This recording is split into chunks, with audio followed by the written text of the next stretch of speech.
잘 참다가 어제 고삐 풀려서 폭식하셨다고요? 정신 차리고 아침에 체중 재보니까 한 번 먹었을 뿐인데 2-3kg이 늘었다고요? 와, 정말 큰일 났네요. 몇 주간의 다이어트를 날려버리고 말았네요. 그동안 엄청 참다가 드셨으니까 아마 고칼로리, 고탄수화물의 음식을 드셨겠죠. 근데 이거 진짜 큰일이 맞긴 한가요? 결론부터 말씀드릴게요. 어제의 폭식 아직 되돌릴 시간은 충분합니다. 그리고 걱정 마세요. 지금부터 말씀드릴 연구 결과를 들어보시면 여러분의 다이어트엔 아무런 문제가 없다는 걸 알게 되실 겁니다.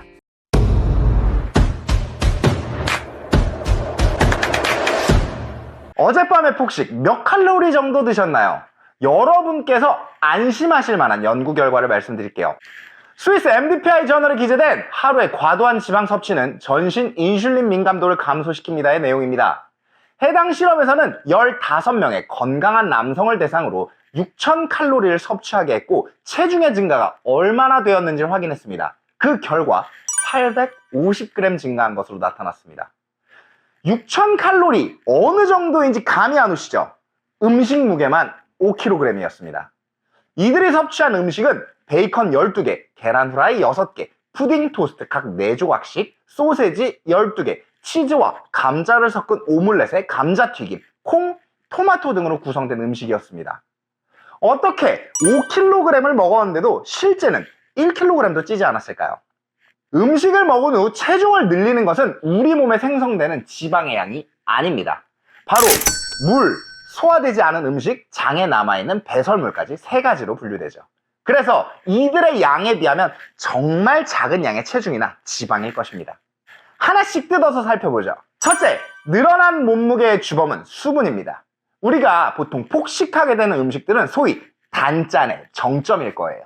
그리고 짠 음식일수록 수분 증량을 증가시킵니다. 2017년 6월 프랑스 내분비학 연구진이 기고한 연구 결과부터 살펴볼까요? 해당 논문에 따르면 짠 음식의 섭취가 급격하게 증가한 후 처음 며칠 동안은 수분 섭취량은 증가하지만 소변량에는 변화가 없었다고 합니다. 그러니까 물을 마신 양은 늘었음에도 배출량은 늘지 않았다는 거죠.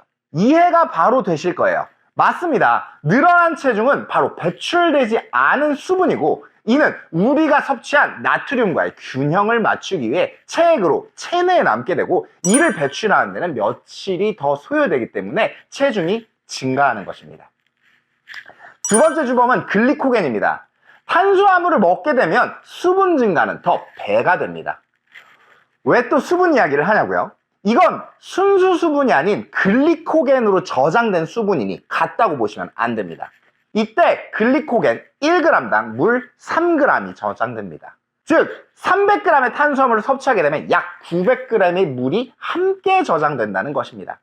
좀 더 자세히 살펴볼게요. 체중이 80kg인 사람은 평균적으로 500g 정도의 글리코겐을 저장한다고 합니다. 1988년 미국 정부 공식 의학 논문 웹사이트에 기재된 논문에선 체중당 약 15g 정도의 글리코겐을 저장할 수 있다고 하는데 80 곱하기 15g은 1.2kg인데요. 왜 500g의 글리코겐을 저장한다고 말씀드렸을까요? 그 이유는 저장되고 남은 포도당이 체지방으로 변하기 전 약 500g 정도의 글리코겐 증가분을 수용할 수 있다고 논문에 기재되어 있기 때문입니다. 쉽게 말하면 고강도 운동을 통해 털어낼 수 있는 글리코겐이 아닌 일상생활에 사용되는 에너지를 위한 글리코겐의 양이 500g이라는 거죠. 그러니까 글리코겐 500g과 수분 1.5kg으로 총 2kg의 무게가 증가하는 것입니다. 만약 여러분이 신라면 2개, 밥 2공기를 말아 먹었다고 가정해 볼까요? 신라면 하나당 탄수화물은 79g으로 총 158g입니다. 그리고 햇반 210g 기준 탄수화물은 70g으로 총 140g이겠네요. 도합 약 300g의 탄수화물을 먹었다면 순간적으로 1.2kg이 늘게 되는 겁니다. 와, 1.2kg 빼려면 엄청 힘든데 찌는 데는 30분도 안 걸렸네요. 마지막 주범은 소화되지 않은 음식과 배출되지 않은 배설물입니다. 우리가 섭취한 모든 음식은 소화 과정에서 영양분은 흡수되고 나머지는 배출되어야 하죠. 이 과정에서 적절한 섬유질을 섭취한 건강한 사람의 경우 약 24시간에서 36시간이 소요됩니다. 그리고 일부의 사람들은 첫 섭취 후 배변까지 5일이 걸린다는 연구 결과도 확인할 수 있습니다. 정리하면 과식 후 24시간 이내에 체중을 측정하면 그 숫자는 음식이 소화되는 모든 과정을 반영하는 것입니다. 몸무게 잴 때 꼭 화장실 갔다 와서 재시죠. 그거 잘하고 계신 겁니다. 정리해 볼게요. 과식을 한 뒤 충분한 수분 섭취로 몸의 짠기를 중화시켜주면서 소변과 땀으로 배출하고 나머지는 활발한 장활동을 통해 배출해주면 됩니다. 그럼 이제 남은 것은 글리코겐이고 이것만 털어버린다면 폭식 후 정상 체중으로 복근은 완료되는 거죠. 다만 이때 중요한 것은 글리코겐을 3시간 안에 꼭 털어야 한다는 것입니다. 미국 비만 영양학자 데이비드 카츠박스가 더 오프라 매거진에 인터뷰한 내용을 보면 체내에서 칼로리를 에너지로 사용하고 나머지를 지방으로 저장하기까지 음식 섭취를 시작한 시점부터 4시간에서 8시간이 걸린다고 합니다. 만약 과식 후 신체 활동이 없다면 최대 8시간 안에 지방으로 축적될 가능성이 높다는 설명이죠. 이전 영상에서 글리코겐으로 저장되지 못한 잉여포도당들이 지방으로 저장된다고 말씀드렸죠. 그러니까 이들이 지방으로 변하기 전에 저장된 글리코겐을 털어버린다면 다시 한번 텅 빈 글리코겐 창고에 잉여포도당이 채워지게 되는 겁니다. 그러면 지방으로 변할 잉여포도당이 모두 사라지는 거죠. 잊지 마세요. 늦어도 3시간 안에는 운동을 꼭 시작해야 한다는 것을요. 그러면 어떤 운동을 하면 좋을지 궁금하시죠? 고강도 근력 운동, 그 중에서도 하체 운동을 30분 이상 지속해주세요. 그 이유는 고강도 근력 운동 과정에서 필요한 에너지가 바로 포도당과 글리코겐이기 때문입니다. 근데 왜 하필 하체냐고요? 바로 우리 몸 근육의 70%가 하체에 집중되어 있기 때문입니다. 폭식으로 가득 차 있는 포도당이 지방으로 변하지 않도록 에너지를 빠르게 소진하는 데 있어서 아무래도 30%의 상체 근력 운동보다는 70%의 하체 근력 운동이 효율적이겠죠. 하체 운동이 싫으시다고요? 어쩔 수 없습니다. 많이 드셨잖아요. 드신 만큼 움직이셔야 합니다. 근데 헬스 경험이 없어서 어떻게 해야 할지 모르시겠다고요? 끝으로 간단히 따라 하실 수 있는 맨몸 운동 루틴을 소개해 드릴게요. 이는 미국의 764만 구독자를 보유한 워크아웃 채널에서 제안하는 운동법입니다. 루틴을 간단히 소개해드리면 다음과 같습니다. 모든 동작은 스쿼트를 베이스로 하여 하체 근육의 자극에 집중하는 운동법입니다.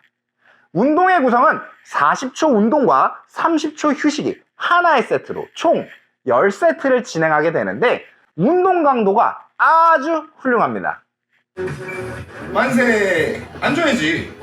스쿼트! 만세! 스쿼트! 휴식!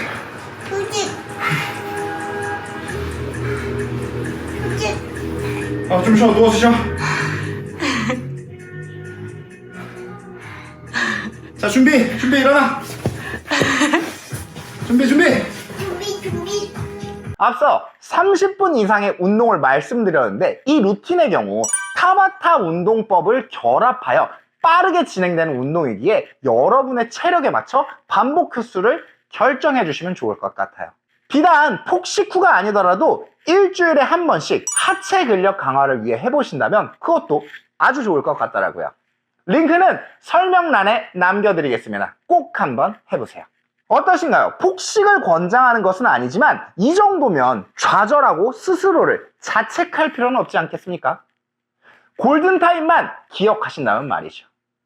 그리고 애초에 폭식을 유발하는 제한적 식단으로 스트레스 받지 마시고 여러분의 혈당을 자극하지 않는 음식을 찾아서 맛있게 드시고 숨만 쉬어도 살이 빠지는 몸을 만들면 더욱 좋겠죠.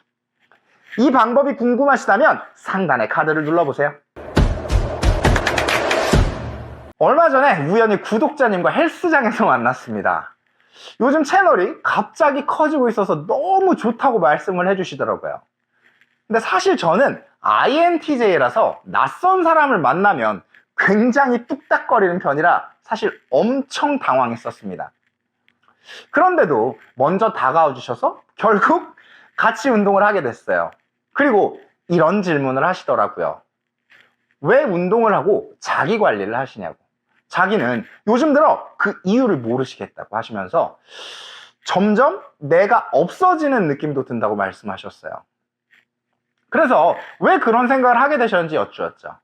그러자 어릴 적엔 자신을 가꾸기 위해서 운동을 했는데 부양할 가족이 생기면서 내가 아닌 가족을 위해서 운동을 다시 시작했다고 말씀하셨어요. 그리고 이것 자체가 강력한 동기부여이긴 한데 가끔씩 나는 날 위해서 뭘 해주나 라는 생각이 드신다고 하더라고요. 그러면서 운동을 통해 건강은 얻겠지만 건강이 자신의 1순위는 아닌 것 같다고도 말씀하셨어요. 공감이 되더라고요. 저도 습관처럼 해오곤 있는데 제 첫 시작도 가족들을 지키기 위해 내가 건강해야 한다는 것이었으니까요. 그래서 저도 말씀드렸습니다. 시작은 같았지만 요즘은 많이 달라졌다고요. 제 성격 자체가 자기 부정이 엄청 심하고 스스로를 의심하는 편인데 자기 관리를 하고 제가 조금씩 변해가는 모습을 스스로 느끼면서 자신감이 생겼다고 말이죠. 또 노력하는 제 모습을 존중해주고 응원해주는 가족 덕에 나라는 사람이 제법 매력적일 수도 있겠다라는 생각이 변화가 있었다는 것도요. 정리해보면 저는 저를 위해서 매력적인 사람이 되려고 자기 관리를 하는 것 같아요. 그래서 여쭤보고 싶습니다. 여러분은 여러분을 위해서 무엇을 해주시나요? 댓글에 남겨주세요. 누구 엄마, 누구 아빠가 아닌 나 자신을 잃지 않을 힘을 응원해드릴게요. 오늘도 긴 영상 시청해주셔서 대단히 감사합니다. 영상이 즐거우셨다면 구독과 좋아요도 잊지 말아주세요. 구독해두시면 보시기만 해도 살 빠지는 영상을 놓치지 않으실 수 있습니다. 다음 영상도 가만히 앉아서 살 빠지는 기분 좋은 영상으로 찾아뵙겠습니다. 감사합니다.